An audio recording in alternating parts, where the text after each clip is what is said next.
आराध्य देव के श्री चरणों में सत सत नमन। मैं अभिनंदन गादिया सूरत से जैन हिंदी ऑडियो बुक में आपका स्वागत करता हूं। अगर आप इस चैनल पर नए हैं तो इसे सब्सक्राइब कर दीजिए और बेल आइकन प्रेस कर दीजिए, जिससे चैनल के नोटिफिकेशन आपको रेगुलर मिलते रहें। मेरा जीवन मेरा दर्शन आत्मकथा भाग 1, आचार्य श्री तुलसी, प्रकाशक आदर्श साहित्य संघ, न्यू दिल्ली। गुरु शिष्य का तादात्म्य भाव, मघवा गणी का व्यक्तित्व। पूज्य गुरुदेव कालू गणी की दीक्षा तेरा पंथ के 5वें आचार्य श्री मघवा गणी के कर कमलों से हुई। प्रारंभ से ही शिष्य को गुरु का वात्सल्य मिला और गुरु ने शिष्य का हार्दिक समर्पण प्राप्त किया। गुरु शिष्य के बीच अत्यधिक निकटता रही। शिष्य ने गुरु के क्रियाकलापों को बारीकी से देखा, सीखा और समय पर उनका अनुकरण भी किया। जब कभी प्रसंग आता, गुरुदेव मघवा गणी के जीवन की अनेक प्रकार की बातें सुनाते। उनके शारीरिक सौंदर्य का वर्णन करते हुए वे कहते, मैंने मघवा गणी जैसा सुडौल शरीर कहीं नहीं देखा। पूरे शरीर की संरचना सुंदर थी। हाथ चूड़ी उतार, ऊपर से मोटे और क्रमशः पतले होते हुए कलाई तक बहुत पतले थे। उनकी अंगुलियां आकर्षक और कलात्मक थी। उनका मन कोमल था। वे किसी को कठोर शब्दों में उपालम देना जानते ही नहीं थे। वे आत्मार्थी और पाप भीरू थे।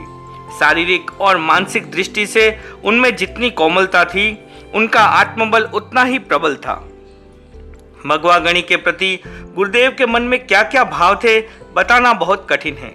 यद्यपि वे अनेक बार उनके बारे में हमें काफी बातें बताते थे, फिर भी मैं ये अनुभव करता हूँ कि वे बहुत सी बातें अपने साथ ले गए, क्योंकि हमने प्रयत्नपूर्वक उन्हें कभी कुछ नहीं पूछा। प्रसंगवश उन्होंने जो कुछ कहा उसे सहेजने का प्रयास अवश्य किया, परंतु अपनी ओर से पूछने का भाव मन में आया ही नहीं, अथवा उतना साहस ही नहीं हुआ। इस तथ्य को जब भी याद करता हूँ, मन अनुताप से भर जाता है। मैंने कभी ये सोचा भी नहीं था कि गुरुदेव इतनी शीघ्रता से हमें छोड़कर चले जाएंगे। काश ये एहसास हो जाता और हम उनके जीवन के अज्ञात संस्मरण सुन समझ पाते। अद्भुत समर्पण, असाधारण वात्सल्य।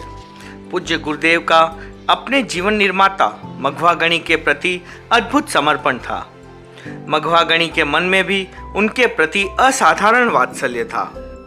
उसके आधार पर कहा जा सकता है कि गुरु की मंगल सनिधि में वे कंवर पद में रहे, अनुपम आनंद में रहे। गुरु शिष्य में इतना अद्वैत था कि उनकी आकृति और प्रकृति की तरह विचारों में भी साम्य था। उनका काम करने का तरीका भी एक जैसा ही था। मघवा गणी जिस रूप में संगान करते थे, गुरुदेव भी उसी शैली में गाते थे। मघवा गणी प्रवचन में संस्कृत के महाकाव्य सुनाते थे। गुरुदेव ने भी इस परंपरा को आगे बढ़ाया, तो क्या उत्तराधिकार के मनोनयन जैसे विशिष्ट कार्य में भी उन्होंने एक रूपता का परिचय दिया। मघवा गणी ने अपने स्वर्गारोहण से 3 दिन पहले मुनि माणक को अपना उत्तराधिकारी घोषित किया। कालू गणी ने भी इस इतिहास को दोहराते हुए मुझे 3 दिन पहले ही अपना कार्यभार सौंपा। जब कभी मघवा गणी का प्रसंग चलता, पूज्य गुरुदेव अनुताप की भाषा में कहते, तुलछू, उस समय हम कुछ भी समझते नहीं थे। मघवा गणी को सेवा की जरूरत थी, पर हम उनकी सेवा नहीं कर पाए। बचपन के कारण हमने उस स्थिति को गंभीरता से नहीं लिया। आज जब वे स्थितियां याद आती हैं तो मन भारी हो जाता है। काश उस समय हम थोड़ा भी समझ पाते, मघवा गणी का हाथ बटा पाते। पूज्य गुरुदेव की उक्त सब बातों का मेरे जीवन पर इतना गहरा प्रभाव है जिसे कभी पहुंचा नहीं जा सकता। मघवा गणी का स्मरण। जब कभी गुरुदेव को मघवा गणी की स्मृति हो जाती, वे वहीं खड़े खड़े ही अपने संस्मरण सुनाने लग जाते। कभी कभी रास्ते में चलते चलते गेड़िए के सहारे ठहर जाते और कुछ विशेष प्रसंग सुना देते। हम बाल साधु उनके आसपास खड़े होकर उत्सुकता से सारी बात सुनते। कई बार तो आधा आधा घंटा तक यह क्रम चलता रहता। एक दिन का प्रसंग अग्रांकित है। मघवा गणी को आचार्य काल के प्रारंभ में कुछ कठिनाइयों का सामना करना पड़ा। उनमें एक बड़ी कठिनाई थी व्याख्यान देने वाले साधुओं की अनुकूलता का अभाव। इस बात को यूं भी कहा जा सकता है कि उनके साथ मध्याह्न में व्याख्यान देने वाला कोई साधु नहीं था। प्रातःकालीन प्रवचन में वे स्वयं जाते थे। शारीरिक कोमलता के कारण मध्यकालीन व्याख्यान देने से वे क्लांत हो जाते थे। उन दिनों तीनों समय प्रातः, मध्याह्न और रात्रि में व्याख्यान देने की अनिवार्यता सी थी। उन्होंने कुछ साधुओं को दोपहर में व्याख्यान देने का दायित्व सौंपा। वे अच्छे व्याख्यानी संत थे, पर बीच बीच में उनका अहम व्यवधान उपस्थित कर देता था। हालांकि साधु को किसी बात का गर्व नहीं होना चाहिए, फिर भी छद्मस्ता की लहर उन्हें अहंकारी बना देती है। वे व्याख्यान देते थे, किंतु कई बार मघवागणी के पास जाकर कहते, आज मेरा गला खराब है, मैं व्याख्यान नहीं दे पाऊंगा। आज काम है, व्याख्यान की दूसरी व्यवस्था की जाए। आज मेरा स्वास्थ्य ठीक नहीं है, मैं व्याख्यान नहीं दे सकता। ठीक व्याख्यान के समय पर उन साधुओं के असहयोग से मघवागणी चिंतित हो जाते। उनके सामने वह समस्या क्रमशः जटिल होती गई, पर कोई समाधान नहीं निकला। अपनी बात को आगे बढ़ाते हुए पूज्य गुरुदेव ने कहा, एक दिन मघवागणी ने मुझे अपने निकट बुलाकर कहा, कालू, तू व्याख्यान दे देगा क्या? मैं बोला, गुरुदेव, मुझे आप जो कहेंगे वह मैं कर लूंगा, पर मुझे रागे नहीं आती।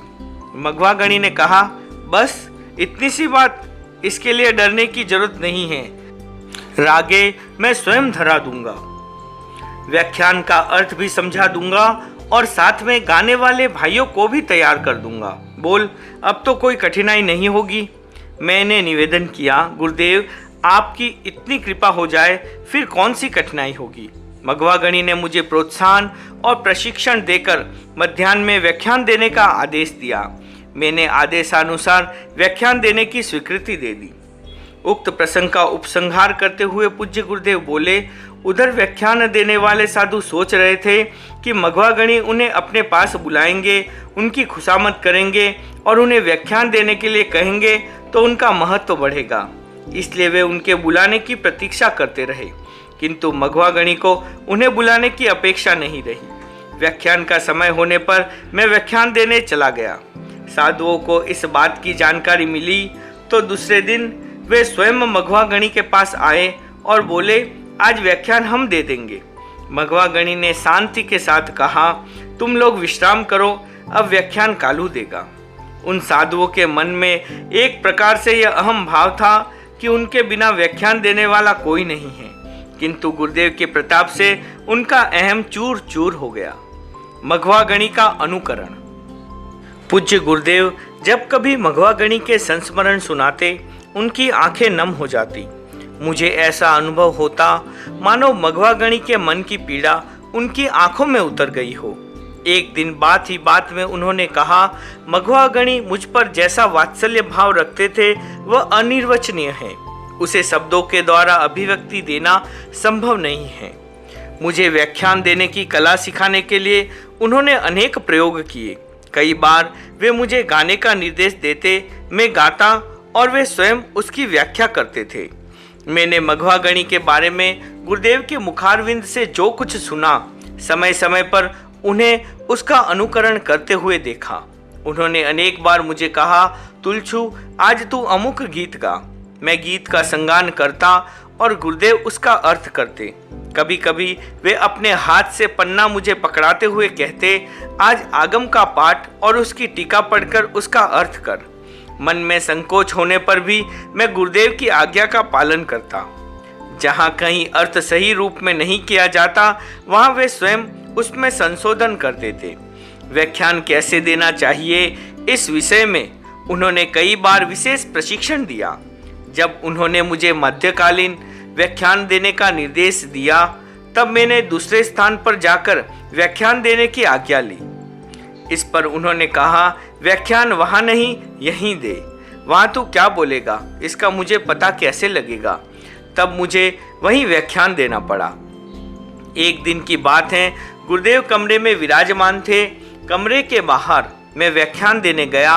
प्रारंभ में मैंने एक गीत गाया, ए जुग जाल सुपनरी माया, इस पर क्या गर्भाना, गट गई आवरण नहीं पावे, क्या राजा क्या राणा। व्याख्यान संपन्न कर मैं गुरुदेव के चरणों में उपस्थित हुआ। गुरुदेव बोले, आज तूने क्या गीत गाया, एक पद में 5 गलतियां।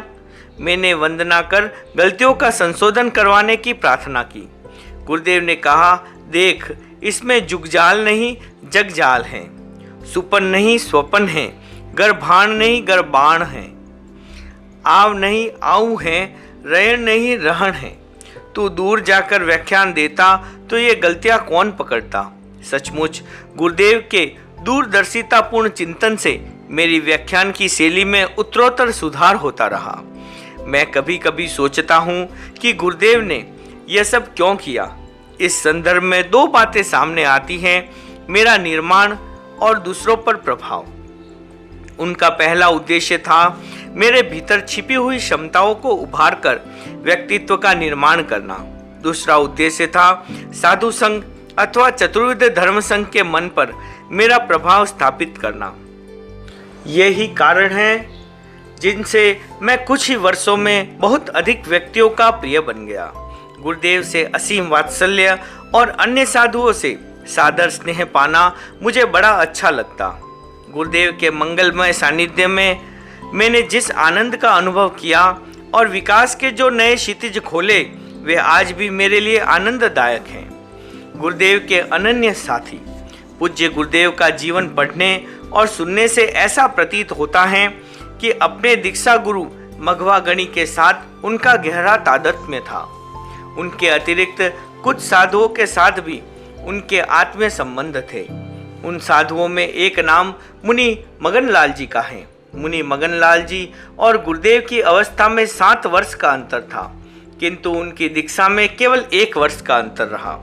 विक्रम संवत 1943 में मुनि मगन जी दीक्षित हुए। गुरुदेव का दीक्षा काल विक्रम संवत 1944 का है। मघवा गणी के सानिध्य में उन दोनों को साथ साथ रहने का मौका मिला। उनके विचारों में भी अद्भुत तालमेल था। कालांतर में डालगणी का स्वर्गवास होने के बाद तेरापंथ धर्म संघ का दायित्व गुरुदेव ने संभाला। मुनि मगनलाल जी संघीय कार्यों में उनके अनन्य सहयोगी रहे। संघ के योगक्षेम की समग्र जिम्मेवारी होने के कारण गुरुदेव हर दृष्टि से संघीय विकास के लिए जागरूक थे। साथ ही मुनि मगन जी भी संघीय हित चिंतन से निरपेक्ष नहीं थे। चूंकि वे अपने आप को संघ व संघपति से सर्वथा अभिन्न मानते थे, इसलिए उनका दृष्टिकोण प्रारंभ से ही बहुत व्यापक रहा। विक्रम संवत 1980 में गुरुदेव का प्रवास सुजानगढ़ था। वहां के एक तेरापंथी श्रावक श्री प्रतापमल जी दुग्गड़ मोहतो ख्याति प्राप्त ज्योतिषी थे। वे गुरुदेव के दर्शन करने आए। ज्योतिष के विषय में चर्चा चल पड़ी। मुनि मगनलाल जी ने पूज्य गुरुदेव की जन्म कुंडली उनके सामने रख दी। वे प्रतापमल जी के अभिमुख होकर बोले, ज्योतिषी जी, हमने सुना है कि आपने जोधपुर के महाराजा को भावी राजकुमार के बारे में जानकारी दी है। वे जब लंदन जा रहे थे तब आपने उनसे कहा, बताते हैं कि आपके राजकुमार होगा। कालांतर में आपकी वह भविष्यवाणी सही प्रमाणित हो गई। हमें भी एक महाराज कुमार युवाचार्य चाहिए। आप कुंडली देखकर बताइए कि वे कौन होंगे। इस घटना से ये ज्ञात होता है कि विक्रम संवत 1980 तक गुरुदेव भावी व्यवस्था की दृष्टि से निश्चिंत नहीं थे। विक्रम संवत 1982 में वे लाडनू पधारे। तब रास्ते में दाहिनी ओर काला नाग मिला। वह शुभ का सूचक था। सुकनों के संदर्भ में वे एक दिन मुनि चौथमल जी बोले, आजकल सुकनों की यथार्थता कम देखने में आती है।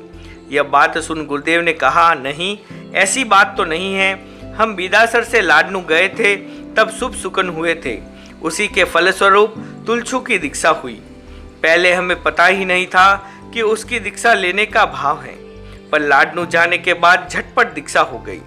यह घटना छोटी है, किंतु इससे एक रहस्य पर से पर्दा उठता है कि तब तक गुरुदेव भविष्य की दृष्टि से आश्वस्त नहीं हो पाए थे। गुरुदेव की शारीरिक प्रकृति। विक्रम संवत 1984 में गुरुदेव का चातुर्मास श्री डूंगरगढ़ था। उस चातुर्मास में गुरुदेव ने दिन में शयन करना शुरू किया।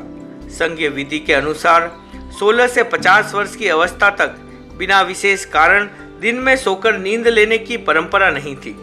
विक्रम संवत 1983 की फाल्गुन शुक्ला द्वितीया के दिन गुरुदेव ने अपने जीवन की आधी सदी पूरी की।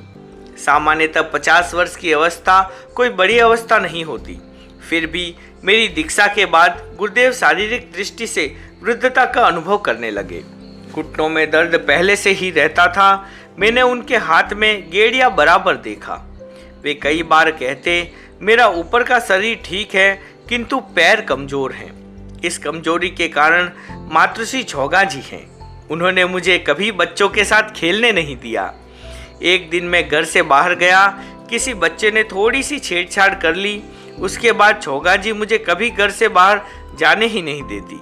घर से बाहर निकले बिना कोई भी बच्चा मजबूत नहीं हो सकता। बच्चा बाहर जाता है, कूदता है, गिरता है, पड़ता है, मारपीट करता है, मार खाता है, दौड़ता है, तब जाकर शरीर बनता है। इसलिए बचपन में खेलने कूदने पर प्रतिबंध ठीक नहीं होता। गुरुदेव के शरीर में कभी कभी वायु का प्रकोप हो जाता। उन्हें गर्मी का परिचय विशेष रहता। इस कारण वे संध्या के समय गर्म आहार नहीं लेते थे। वैसे उस युग में विशेष परिस्थिति के अतिरिक्त सायकाल गोचरी करने की परंपरा नहीं थी। मध्याह्न में गोचरी करते, उसमें से आहार बचाकर शाम के लिए रख लिया जाता। हालांकि आचार्यों के लिए संध्या के समय गर्म आहार की गोचरी करने की प्रवृत्ति चालू थी, किंतु गुरुदेव मध्याह्न में लाकर रखा हुआ ठंडा भोजन ही करते थे। इसके दो कारण थे। गर्म भोजन करने से रात्रि में प्यास का परिचय, सहज रूप में सादगी की मनोवृत्ति। सायकालीन भोजन करने के बाद गुरुदेव पंचमी पधारते थे। उस समय तक धूप कम हो जाती। उस समय बाहर जाने से प्यास भी कम लगती। गुरुदेव पानी अधिक मात्रा में पीते थे। संध्या के समय 4-5 बार पानी पी लेते। घुटनों के दर्द तथा धूप चढ़ने से बढ़ने वाली गर्मी की कठिनाई के कारण गुरुदेव के विहार भी छोटे होते थे। उस समय 3 कोस अर्थात 9 किलोमीटर का विहार बड़ा माना जाता था। उससे थोड़ा भी अधिक चलना पड़ता तो ऐसा लगता कि आज विहार बहुत बड़ा हो गया। गुरुदेव की दिनचर्या बहुत व्यवस्थित थी। एक प्रहर दिन चढ़ते ही व्याख्यान संपन्न कर दिया जाता। बावजूद इसके गर्मी के दिनों में प्रहर इतनी बड़ी लगती कि हम सीख कर, सोकर और बात करके थक जाते, फिर भी प्रहर नहीं आती। इसका एक कारण यह भी था कि उस समय प्रथम पहर की गोचरी नहीं होती थी। कुछ वर्षों तक कभी तपस्वी मुनियों के पाड़ने में तथा कभी गुरुदेव की विशेष कृपा से नाश्ता मिल जाता। बाद के वर्षों में प्रातःकाल नाश्ता नहीं मिलता। गोचरी जाने और नाश्ता करने में जो समय लगता वह सहज रूप से बच जाता। मध्याह्न के समय गुरुदेव 1 बजे से 2 बजे तक जनता के बीच में रहते। शीतकाल में यह समय थोड़ा आगे पीछे हो जाता। प्रतिलेखन का समय होते ही प्रतिलेखन हो जाता। रात्रि में प्रहर रात आते ही लोगों को मनाही हो जाती। गुरुदेव के सोने का समय भी लगभग प्रहर रात आते ही होता था। कुल मिलाकर सब काम नियमित और निर्धारित समय पर होते थे, इसलिए हमारी दिनचर्या भी पूर्ण रूप से व्यवस्थित रहती। प्रातःकाल गुरुदेव के उठने का समय लगभग 4 बजे का था। मूलतः गुरुदेव बहुधंधी नहीं थे, न लंबी चौड़ी योजनाएं और न अधिक काम। उस समय मुख्य काम 2 ही थे, लेखन और आगम स्वाध्याय। लेखन कार्य का महत्व सबसे अधिक था। इस संदर्भ में गुरुदेव कहा करते थे, जो लिखना नहीं जानता उसकी विद्या अधूरी है, क्योंकि आधी विद्या है और आधी विद्या लेखन है। उस समय चित्तार ने कंठस्थ ज्ञान के पुनः प्रत्यावर्तन पर अधिक बल दिया जाता था। हम प्रतिक्रमण कर चितारने के लिए बैठते और 1 प्रहर रात आने तक प्राय स्वाध्याय ही करते रहते, क्योंकि प्रार्थना या अर्हत वंदना जैसा कोई उपक्रम उस समय नहीं था। कई वर्षों बाद मैं रात्रि में व्याख्यान देने लगा, तब स्वाध्याय में कुछ कटौती हो जाती। गुरुदेव का औषधि प्रयोग। पूज्य गुरुदेव का जीवन प्रायोगिक था। साधारण बीमारी की स्थिति में वे औषधि का प्रयोग उन्हें रुचिकर नहीं था। वे एलोपैथी दवा के कट्टर विरोधी थे। किसी को ज्वर हो जाता तो उसे 3 दिनों तक प्राय औषधि की अनुज्ञा नहीं देते। लंघन करो या बाजरे की रोटी और मूंग की दाल खाओ। यह प्रयोग वे स्वयं करते थे और दूसरों को भी कराते थे। कभी कभी वे बिना घी का खिचड़ा और कढ़ी लेने का सुझाव भी देते। बाल साधुओं को स्वास्थ्य को लेकर वे अधिक जागरूक थे। हालांकि हम उनका प्रत्येक निर्देश स्वीकार करते थे, फिर भी दाल रोटी और कढ़ी खिचड़ा लेने में हमारी रुचि कम रहती। गुरुदेव के निर्देशानुसार मुनि मगनलाल जी जो कुछ परोसते वह खा लेते। 2 दिन तो हम कुछ नहीं बोलते, पर तीसरे ही दिन गुरुदेव से निवेदन करते, आज जुकाम और सिरदर्द ठीक है, बुखार भी नहीं है, अब भोजन में क्या लेना है। सर्दी जुकाम लगने पर कोई साधु दवा के लिए पूछता तो पूज्य गुरुदेव उसे ब्राह्मी की गोली, भैरव रस की गोली, लौंग आदि साधारण दवा लेने का परामर्श देते, किंतु अधिक औषधि का सेवन कर बीमारी को न्योतने की बात उन्हें पसंद नहीं थी। गुरुदेव को प्रतिशय हो जाता तो वे दूध में गर्म किए हुए खजूर या खारक का प्रयोग करते थे। गुरुदेव की श्रम निष्ठा। पूज्य गुरुदेव की श्रम निष्ठा बेजोड़ थी। वे कहा करते थे, श्रम नहीं करने से बीमारियां बढ़ती हैं। कोई साधु शारीरिक दृष्टि से दुर्बलता का अनुभव करता, उसको वे परामर्श देते कि झोली भरकर रेत लाया करो, गोचरी में कुछ भ्रमण किया करो, जितना संभव हो उतना परिश्रम किया करो। श्रम करने से शरीर से पसीना निकलता है, उसके साथ विष भी निकल जाता है और शरीर हल्का हो जाता है। गुरुदेव स्वयं सहज परिश्रमी थे, इसी कारण उनका स्वास्थ्य अच्छा रहता था। स्वावलंबी मनोवृत्ति। घुटनों में दर्द के कारण गुरुदेव हाथ में गेड़िया रखते थे, किंतु उसे प्राय धरती पर नहीं टिकाते। मैं सोचता कि गुरुदेव गेड़िया का केवल भार वहन करते हैं। एक दिन की बात है, गुरुदेव गेड़िया को हाथ में लिए चल रहे थे। मैं मौन नहीं रह पाया। मैंने गुरुदेव से निवेदन किया, गुरुदेव आप कृपा कर गेड़िया मुझे पकड़ा दे। आपको जब भी इसकी जरूरत होगी मैं उपस्थित रहूंगा। मेरी बात सुन गुरुदेव मुस्कुराए और बोले, तुलछू तू समझता नहीं, चलते चलते मेरे घुटनों में अचानक लचक आ जाती है। उस समय मुझे गेड़िए के आलंबन की अपेक्षा रहती है। मैं गेड़िए की प्रतीक्षा करूं, तब तक पता नहीं क्या हो जाए। गुरुदेव द्वारा उक्त बात समझाने पर भी मेरा मन समाहित नहीं हुआ। मुझे यही अनुभव होता रहा कि इस प्रसंग में गुरुदेव की स्वावलंबी मनोवृत्ति ही मुख्य निमित्त है। सादगी प्रधान जीवन। पूज्य गुरुदेव का जीवन बहुत सादगी पूर्ण था। धर्म संघ के आचार्य होने पर भी उनका खान पान और रहन सहन इतना सादा था कि देखने वालों पर उनका सहज प्रभाव होता। भोजन में उनकी रुचि के पदार्थ थे बाजरे की रोटी, बाजरे का खिचड़ा, फली, सांगरी, कोकला, फोफलिया आदि साग, छाछीता छाछ में पकाई गई बाजरे के आटे की राब इत्यादि। मिठाई में वे तिल सकरिया, तिल के लड्डू लेते थे। मोटा खाना और मोटा पहनना पूज्य कालूगणी की जीवन शैली का मुख्य अंग था। चैत के महीने से कार्तिक के महीने तक वे सोते समय बिछाना का उपयोग कम करते थे। केवल 2 चिरमली बिछाकर शयन करते थे। इस प्रकार सर्दी के दिनों में वे केवल 2 कंबल ओढ़ते थे। बहुत बार बाल साधुओं को भी केवल कंबल ओढ़ने का निर्देश देते। बाल साधु उस निर्देश का प्रसन्नता से पालन करते थे। कभी कभी गुरुदेव स्वयं अपने हाथों से कंबल की गाती बांध देते। ऐसा सौभाग्य जिन साधुओं को प्राप्त होता वे कृतार्थता का अनुभव करते थे। काश मैं पूरा लाभ उठाता। पूज्य गुरुदेव बाल साधुओं के आध्यात्मिक एवं शैक्षणिक विकास के लिए अत्यधिक जागरूक रहते थे। मेरे बारे में उनके सपने बहुत बड़े थे। मेरा अधिक से अधिक समय अध्ययन अध्यापन में लगे, यह उनका लक्ष्य था। उन्होंने मुझे विभागीय कार्यों से मुक्त रखा। प्रारंभ से ही अप्रमाद का वातावरण प्राप्त होने के कारण मैं स्वयं भी समय का पूरा मूल्यांकन करता था। 5-7 मिनट का समय भी मिल जाता तो मैं स्वाध्याय में लग जाता। बातचीत करने या नींद लेने में प्राय मेरे समय का अपव्यय नहीं होता था। गुरुदेव के उपपात में रहना मुझे बहुत अच्छा लगता था। आवश्यक कार्यों से निवृत्त होकर मैं गुरुदेव की उपासना में चला जाता। वहाँ चुपचाप बैठने में भी मुझे अतिरिक्त आत्मतोष का अनुभव होता था। फिर भी अध्ययन अध्यापन आदि कार्यों में संलग्न रहने के कारण मैं दिन भर उनके पास नहीं रह पाता। मुझे यह तो कभी कल्पना ही नहीं थी कि मेरे सिर से गुरुदेव का साया इतना जल्दी उठ जाएगा।